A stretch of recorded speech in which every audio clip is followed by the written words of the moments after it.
પરેશાની થાય એ આપણને ખ્યાલ છે, કારણ કે ખેડૂતોનો પાક બરબાદ થઈ જાય. પણ ચોમાસાનો વરસાદ તેમને મુશ્કેલી વધારી દેતો. તમને સવાલ થશે કે ચોમાસાનો વરસાદ તો ખેડૂતો માટે આશીર્વાદ રૂપી છે ને, પણ પરિસ્થિતિ એવી થઈ ગઈ છે હાલ કે જે પાક તૈયાર છે, જે પાક અટવાયેલો છે, અને જો વરસાદ પડ્યો તો એ પાક ખતમ. રાતા પાણીએ રોવાનો વારો આવશે ખેડૂતોને. શું છે સમગ્ર મામલો, આવો જોઈએ આ રિપોર્ટમાં.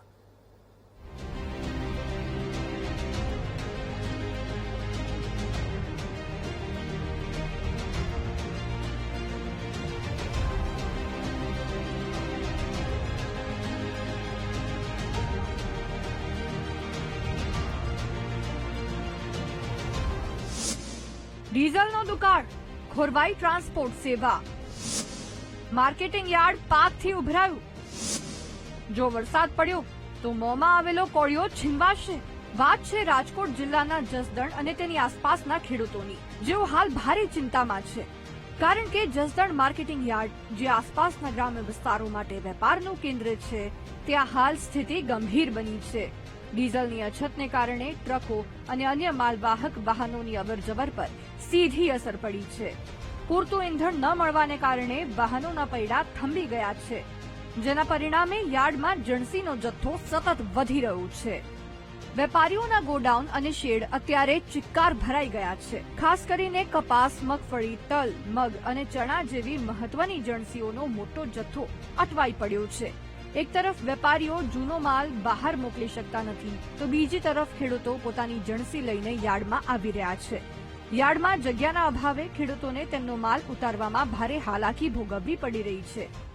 ડીઝલની અછતને કારણે જસદણ માર્કેટ યાર્ડમાં ખેડૂતો માલ લઈને આવતા હોય, જો ખેડૂતોનો માલ બહાર ના નીકળે તો શું કરવાનું? અત્યારે માલની હરાજી પણ થઈ જાય છે, પણ યાર્ડમાં અપૂરતી જગ્યા હોવાને લીધે બહાર અત્યારે પ્રી મોન્સૂનની એક્ટિવિટી ચાલુ થઈ ગઈ હોય અને ખેડૂતો ખુલ્લામાં માલ ઉતારી ન શકે. જ્યારે સાપરાની વ્યવસ્થા છે તો સાપરામાં પણ જેટલો સમાવેશ થાય એટલો તો કરી જ છીએ અત્યારે, પણ જ્યાં સુધી બહાર માલ ડીઝલના કારણે નહીં જાય ત્યાં સુધી તો નવો ખેડૂતનો માલ ઉતરવાનો નથી. અત્યારે વેપારી પણ લાચાર છે, કેમ કે અત્યારે જો 100 વાહનમાંથી 30% જ વાહન બહાર નીકળતા હોય, વેપારી પણ 30% જ માલ ખરીદતા હોય, અને તમે જોયું એમ 70% તો વાહનના થપ્પા લાગી ગયા છે યાર્ડમાં. તો માલ નહીં જાય તો ત્યાં સુધી ખેડૂતો પણ માલ નહીં ઉતારી નહીં શકે. ખેડૂત સ્થિતિ એવી છે કે જૂનો માલ ઉપડતો નથી અને નવા માલની આવક પણ પ્રભાવિત થઈ રહી છે, જેના કારણે વેપારીઓ અને ખેડૂતો બંનેમાં ભારે ચિંતા જોવા મળી રહી છે. પરંતુ સૌથી મોટો ડર અત્યારે આકાશ તરફ છે. જો અચાનક વરસાદ વરસે તો ખુલ્લામાં પડેલો લાખો રૂપિયાનો માલ પલળી જવાની પૂરેપૂરી શક્યતા રહેલી છે.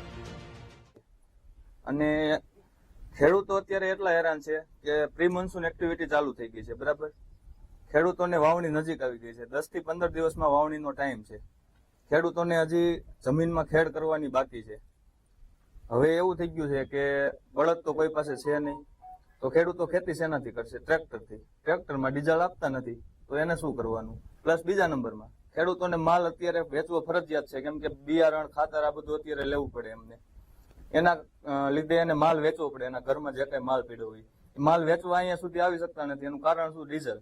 માલ ભરીને લાવે છે એમાં, પછી માલ જે કોઈનો આવ્યો છે એ અમે ખરીદો છે, બરાબર. હવે મારી પાસે અત્યારે 10 ગાડીનો સ્ટોક પીડ્યો છે. સ્ટોક એટલે કે ડીઝલ છે નહીં, મારે માલ મોકલવો મિલ સુધી કઈ રીતના પહોંચાડવો.